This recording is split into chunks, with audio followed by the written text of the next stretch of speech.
All right, this is B483 with the Noodles and Company analysis. We've had our opening prayer and quick spiritual thought.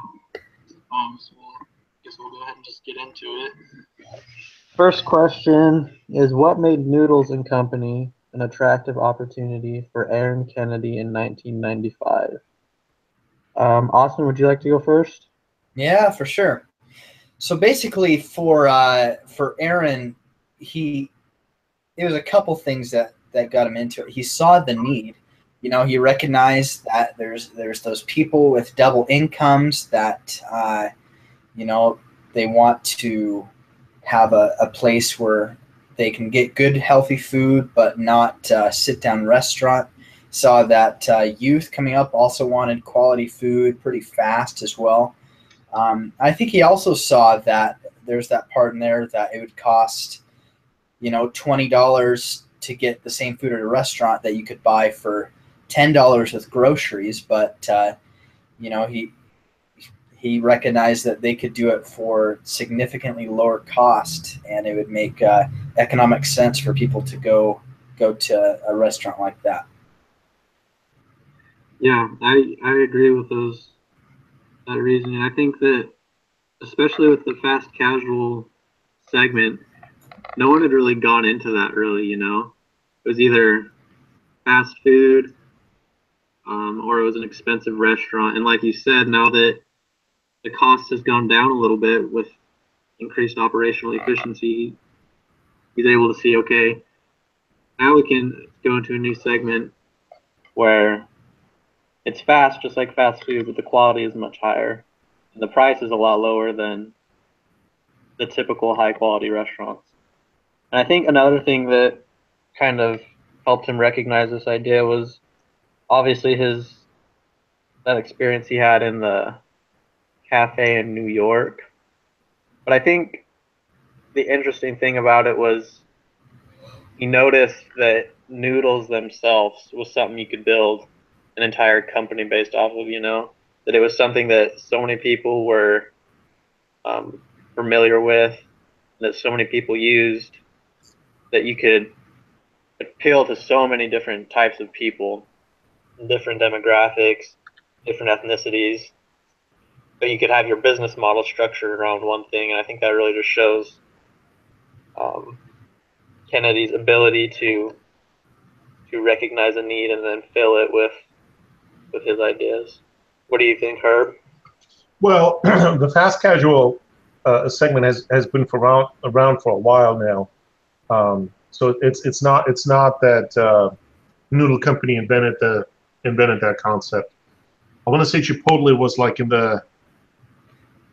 I think it was in the early 90s. It might have been in the late 80s that they started developing their concept. And then there's a couple of similar companies. I know Willie's, I think also came around in that age year range. Panera Bread is also a similar concept. So there have been several players in that area, but it didn't really hit until probably in the last 10, 15 years. And it's just been a growing sector. So did they, Austin said that they figured out that they could make it for $12.50. I thought that was just like a blanket statement that that food cost had gotten down for restaurants. Did I misunderstand that? I'm not sure. I think just with the restaurant in general. Okay, that's what I thought. Or I don't know. I think if you take away like the tips and the certain things that restaurant nice, and which is another pro for the fast casual segment, because typically you don't leave a tip. Right. It's almost kind of like you order it, and actually, if you pay attention, I've noticed that at a lot of fast food restaurants now, that they follow a similar path where you place your order at the counter, you go get your drink, you sit down, and then they bring your food out. I noticed it at a Hardee's. a couple weeks ago, and then what was the other place? Chick-fil-A. They give you a little menu, a little number sign or whatever, and you just go sit down at your table, put the number up, and they bring you your food, which is similar to what some of the other fast casuals restaurants are doing. Yeah, and even McDonald's. I went in the other day, and with their new kiosks and stuff, you place your order with the kiosk, you take a number and set it on your table, and they bring it out to you. So it's definitely like becoming more popular, and I think it's because it's more economical because, one, you're not paying for tips. And I think another thing that I think Austin especially brought up was the health difference that fast casual could bring over just fast food. You know, I think that was definitely another thing that, especially like Panera Bread and all the similar companies, they offer more health-related things, which totally shifts the demographic and target market compared to fast food. So that's interesting. Okay. Let's see. So it says, okay, what caused the company's early struggles, and why do you think so? I think in the beginning, they had the concept right, and they had the idea. They hadn't really perfected the food yet. I think people were excited, they tried it, and then they weren't impressed with the food, you know? They hadn't really gotten that part down.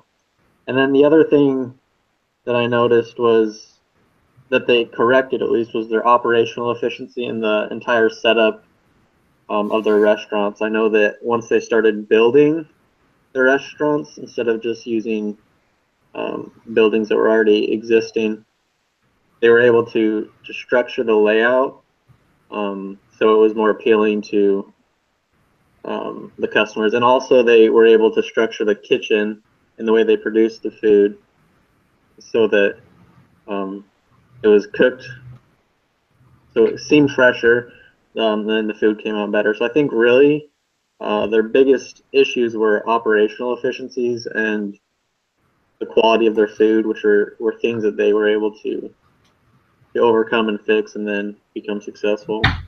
Let's see, what do you guys think? Yeah, I think they just, so I don't think necessarily they had their concept down. I think they had the basic structure down of what they wanted to do. But I think like you said, the food quality was just lacking because they kept their food in steam pans, which they just make everything soggy and nasty, rather than, what did they say, searing it? Yeah, saute, or what was it they said? I think they'd have the saute lines. Saute, that's right. Which is almost kind of, isn't that kind of like a wok style? Yeah, I think it is. Is that right, Austin? Yeah, sounds right. Like cooking it really fast at a high temperature. Yeah, fast, high temperature. You got it. And so you get that delicious smell and whatnot. And then I think they had to develop the color palette, the furniture, the decoration and whatnot, and just make themselves unique and stand out from other franchises. But food quality certainly was the most important. Yeah, I totally agree with that, the food quality. I also think that they were a little light on the capital in the beginning because, in the beginning you need to hire people to get all this right. I don't think they had enough management. I don't think they had just the resources that they needed in order to be successful at the beginning. That's why, their accounting wasn't very good. They were talking about how they had 2 managers, but they needed like 4. And, if they had more capital, they'd be able to afford to do that. Because at the beginning, I feel like they need to make more of an investment in it rather than, just trying to wing it with what you have. So I I agree with everything else that has been said, but I think if they would have had a little more capital, they could have done more about it. Yeah, that's a really good point. And now I can't remember because I can't find it in the case. But it was this one that said that they didn't find out that they were losing money until like 4 months later of their accounting practices, right? Yes. But yeah, so just like Austin said, they were lacking with proper financing in general, and they didn't know they were lacking because they weren't doing a very good job of keeping track of it. So yeah, that's definitely something that held them back in the beginning. Okay, so what role should franchising play in the company's growth?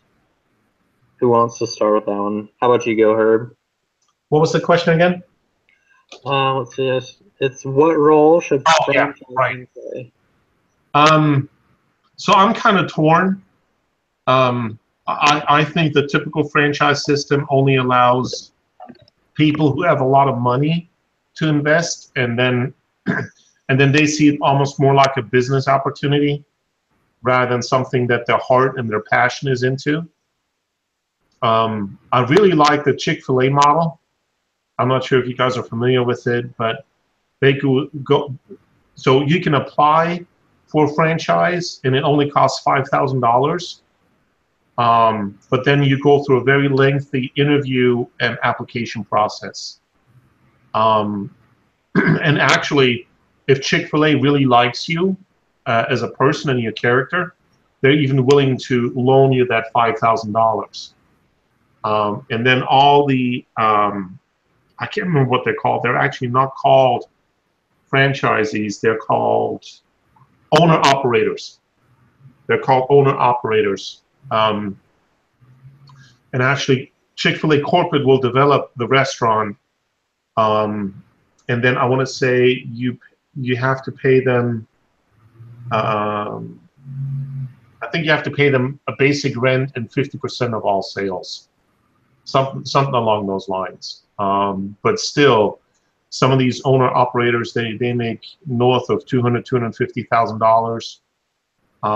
But then on the other hand, they don't allow their owner operators. It is rare that they allow them to own more than one franchise. And the reason I know is because a member of our ward, he's their aviation fleet manager, or whatever you want to call it. He manages the airplanes that are located here at the local airport. So what I like about that is that they really look for people who are passionate. And I think that's the big thing that sets Kennedy and his company apart, is that they are so engaged, and they really want to create an experience that's, fast, healthy food that's affordable for their clients. And so just to hold on to the kind of concept they have and the interaction and relationship with their customers, I think it's vital that they rather focus on quality franchisees than quantity and people with deep pockets. Yeah, and I know in the case it said that regardless of what path they took, their culture and their business model and everything, that would be their top priority to maintain. And I know that's one of their main concerns going into franchising, is that, just like you said, Herb, it might grow too fast and they wouldn't have enough control over the hiring process and keeping that culture within each unit. But I mean, there are still advantages to franchising, because you put off the daily operational efficiency and stuff onto someone else. Yeah, I agree. I honestly think that they need to do it at this point because, at this point, they're really trying to they're not only trying to grow really fast, but they're aware of the other companies. You have Chipotle and all of their competitors that they listed in the article, and they talked about how even locally, is starting to get kind of competitive as far as the fast casual. And so because of this, I think that at this point, they would need to just build as many stores as possible, expand as much as possible. And, if they have to do franchising to do that, I think that's the way to go. I do agree that, just like Herb was saying, they have to, I think that they should be doing something different than, what a typical franchise looks like. But, I think it's the way to go in order to be competitive with bigger companies.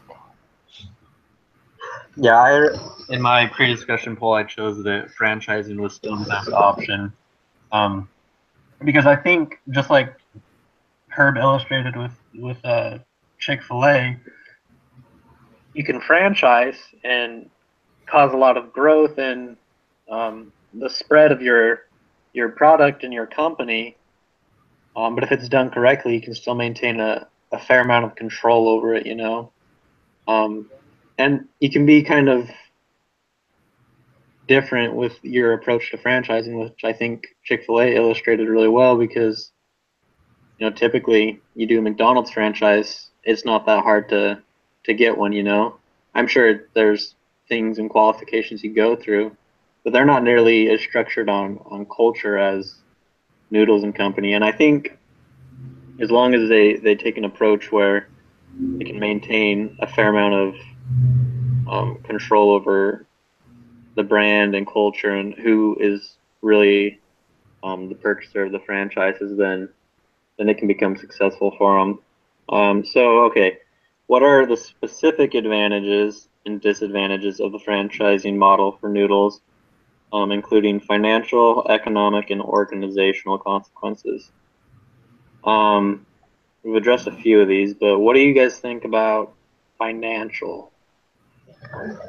So that's actually what I was working on right before we started the conference call, trying to figure out how to calculate the difference between company developed stores, or between using the company development concept up to 300 stores versus adding franchises, and how to calculate what the possible difference will be. Because where I'm struggling with that is there's just so many variables, how you can go about developing a franchise model. I mean, if they charge everybody, like the case study said, up to $150,000, then that's going to be a whole different concept versus charging them $5,000 like Chick-fil-A does. And then right. how much do you charge per profit? How much is the monthly franchise fee and the marketing fee? So I just found it difficult to come to an educated answer. Yeah, I completely agree on that. I finally just took the approach of calculating it as a percentage of revenue. And the case study shows some examples, and it kind of ranged around 5%. So I used the revenue, which in the case study it said for new units and new locations averaged about 1.25 million a year. Because I didn't know how to calculate in the initial investment from the franchisees and the building costs, because those were more of capital expenditures, and I didn't know how to calculate them into the income. And who makes those capital investments? What's that? Who makes those investments? Is it Noodle, or is it the franchisee? Was who actually was making the franchise costs or the building costs? Because what I saw, I only saw like an upfront payment of $35,000 or something like that, and then they had to pay 5%. So I don't know. Let's see. What did you think, Austin, on the financial? There are a lot of variables with it. I just went really, really basic with it, like you were saying, the 5%. So I got basically, if you were to compare, so I averaged out the revenue per store. I didn't do the new ones. I just did it just average, and it averaged 862,000 just by the 50 million over the 58 stores that they had. And so, and I got that 5% as well. So I got that they would lose $43,103 per store from the franchise that they would have otherwise gotten if they had owned it. Okay, what the 60? Which the average revenue? What did you say you got? I got 860,068. Okay, yeah, that's what I got for revenue. Let me. And then I also did the profit per store. That in the income statement it said profit contribution by restaurant or total by the restaurants, and it's actually going down. So initially in 2000, when they had 17 restaurants, and they only generated $789,000 per store in sales, but each store contributed $580,000 of profit. So the question I had there, it's what's going on that their profit is going down so much. It's on Exhibit 1. Let me scroll down to that. It says sales, the 50 million, 28, and 13. Oh, dummy! I did that too. I cannot believe I entered them in reverse. I'm such an idiot. Jiminy Cricket. Yeah, I know exactly what you're talking about because I did it too. I looked at it wrong. Aye. That is embarrassing. Let's see. But it still doesn't change that much per store. It doesn't. Yeah, it went from 177 in 2000 to 156 in 2001 and back up to 170 in 2002.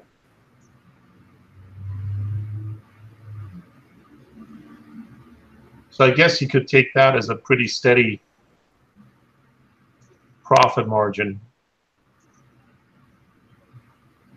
And then how did you guys say about the 5%? 5% of revenue, yeah, it said in the case that they typically took 5% of the franchise fees. Yeah, the franchise fees were 5% of revenue.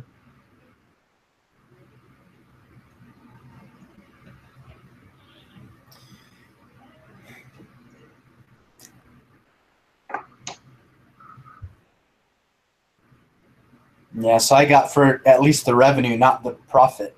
I got 43,103 for what they would be taking from the revenues of each store if they're to franchise it. That's the total revenue, right? Not the profit. Yeah, that's the revenue, not the profit. Would they take it off of revenue, or would they take it off the profit? Taking it off of revenue, but I could be wrong. I thought that they took it off revenue, but now let me go back and look. If it says the profit, that's going to be a my calculations are going to be off, man.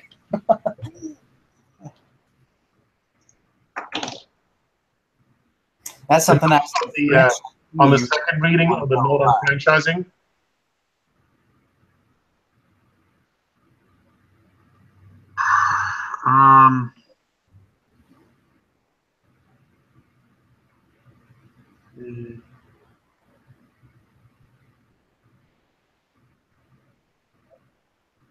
Let me find it again.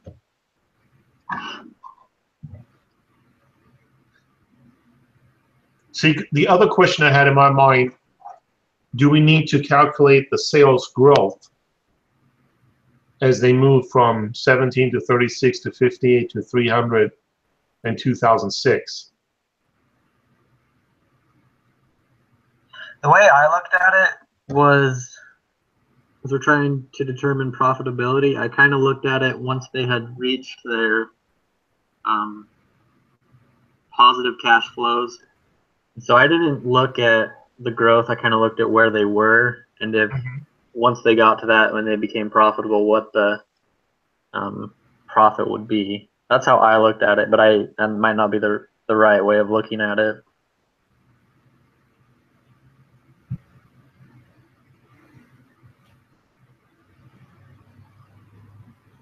Okay, so it says, this is what it says in the case. So I don't know that it necessarily means this is what Noodles and Company would do, but it says Panera and Applebee's charged their franchise operators per unit development fees of $35,000 and then 5% royalties on revenue. So in revenue would be the sales number per store. Right.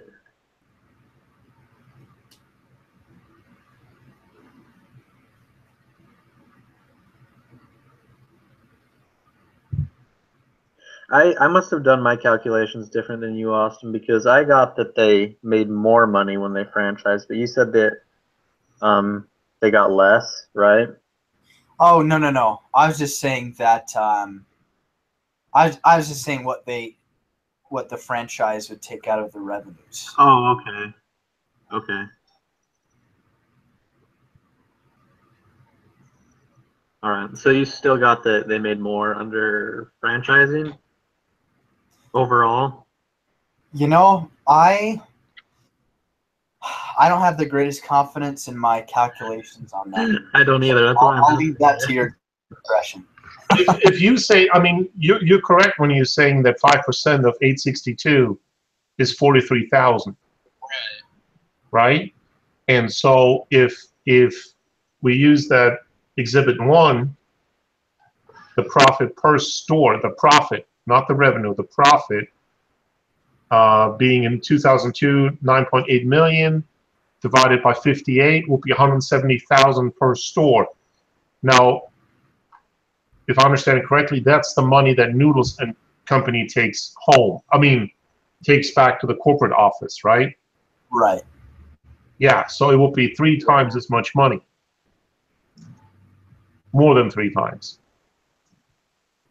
Right. And I think mine's off because I used the $1.2 million,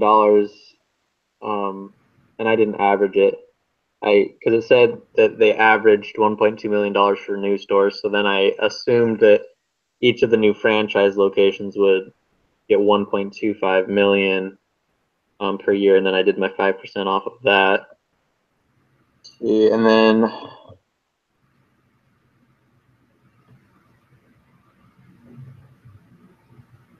yes,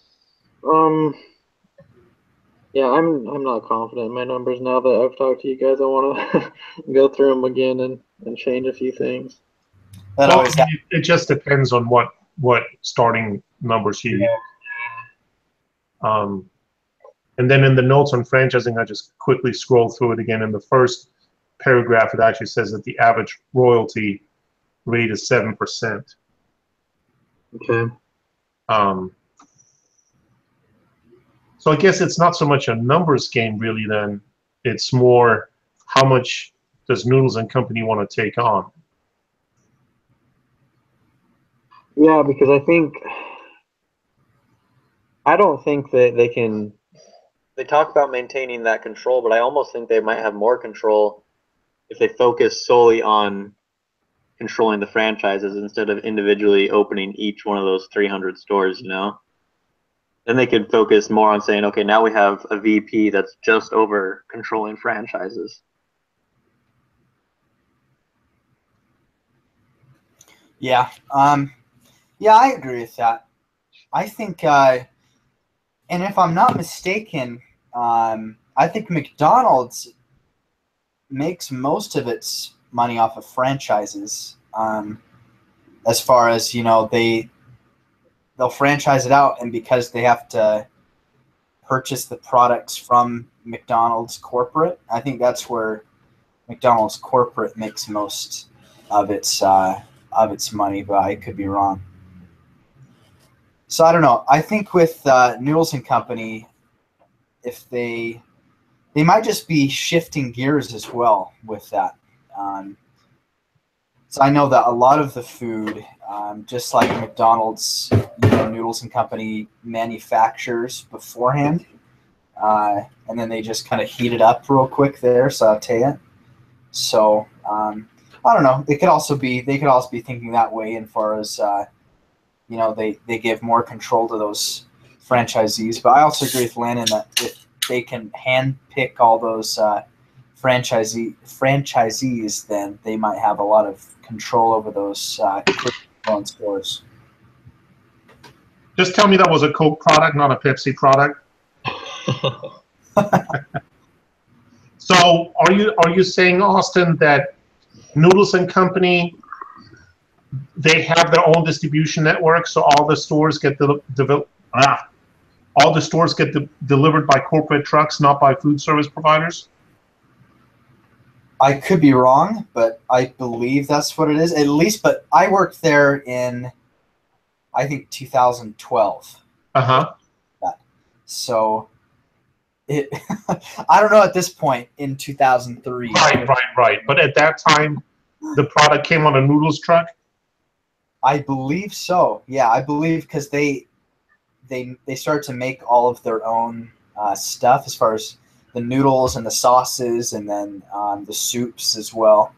So, what about the veggies and stuff? Did that also come on a corporate truck, or did it come on? I'm not sure about the vegetables. Okay. I'm not sure, but I think the noodles, at least. I mean, to me, it comes down to a question of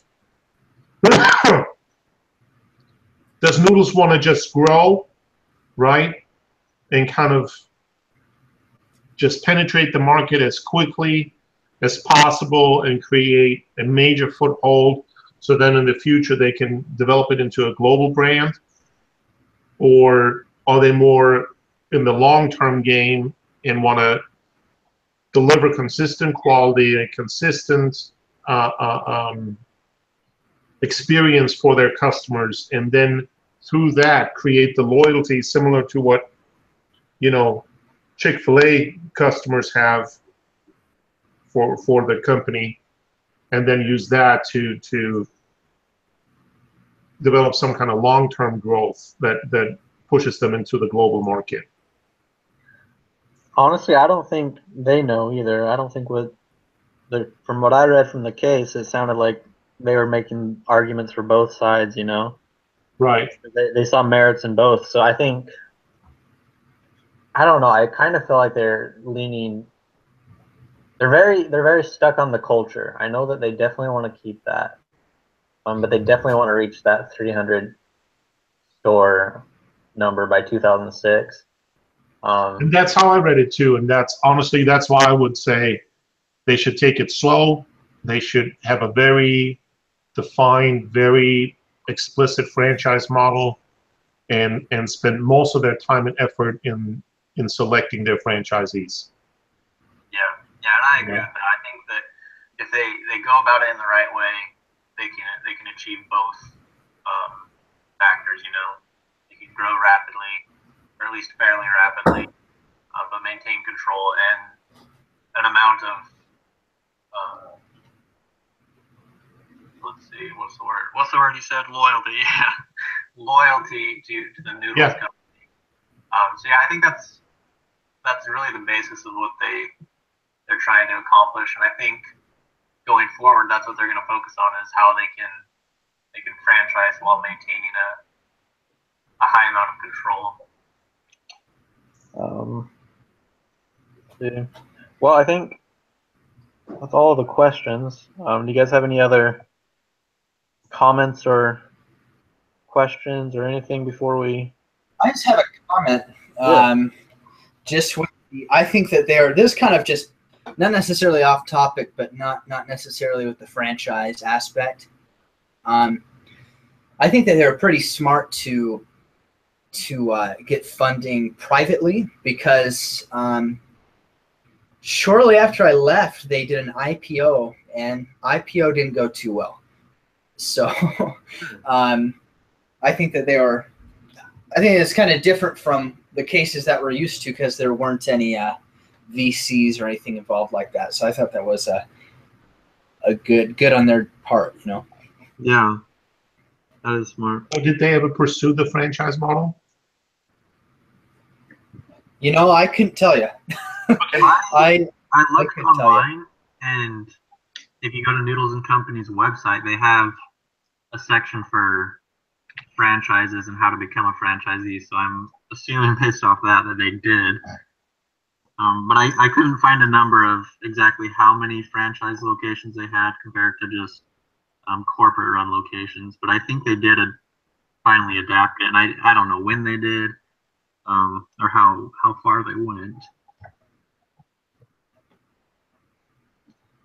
So I just quickly searched, and it looks like they're following the area development franchise model. You have to have a net worth of $5 million and liquid cash of $2 million. And the initial franchise fee is $35,000. That's just what you said earlier, Landon. And royalty fee is 5%. Yeah, looks like you have to be on the wealthier side to start one then. And that's honestly, that's what I always find. I don't know. I don't agree with that model. Yeah. I really like what you said about Chick-fil-A. I think that's a really fair way to go about it. Yeah, I like Chick-fil-A in general. You know, they have good management. They do. Good. And they're getting copied. Oh, for sure. Copied, man. So many places now I hear when you thank them, they say, "Oh, my pleasure." That's like, you know, even at a McDonald's the other day, two of the whatever cashiers, they were telling everybody, "Oh, my pleasure, my pleasure." Anyways. Well, I mean, that's good for us consumers. Yeah, oh, absolutely. It's us, so. All right, well, if you guys don't have any more comments on this, I will go ahead and stop the recording really quick.